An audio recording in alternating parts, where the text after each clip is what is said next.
শীতকালে না আমার পায়ে ঠিক এই জায়গাগুলোতে খুব ইচিং হতো আর একদম কালো হয়ে যেত, কালো হয়ে শক্ত হয়ে যেত।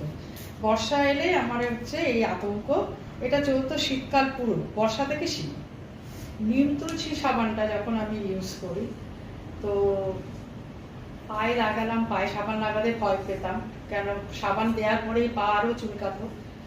নিম তুলসী সাবানটা পরপর 2 দিন দেওয়ার পর আমি দেখছি আস্তে আস্তে ওই জায়গাগুলো হালকা হচ্ছে।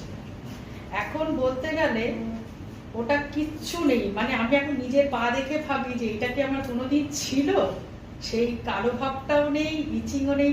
এক এক সময় এরকমও হয়েছে, বিউটি পার্লারে গেছি পেডিকিওর করতে, নিজের পাটা এগিয়ে দিতে নিজেরই লজ্জা লাগছে, যে ওরা ভাবছে যে পায়ে কি অন্যরকম কিছু হয়েছে নাকি।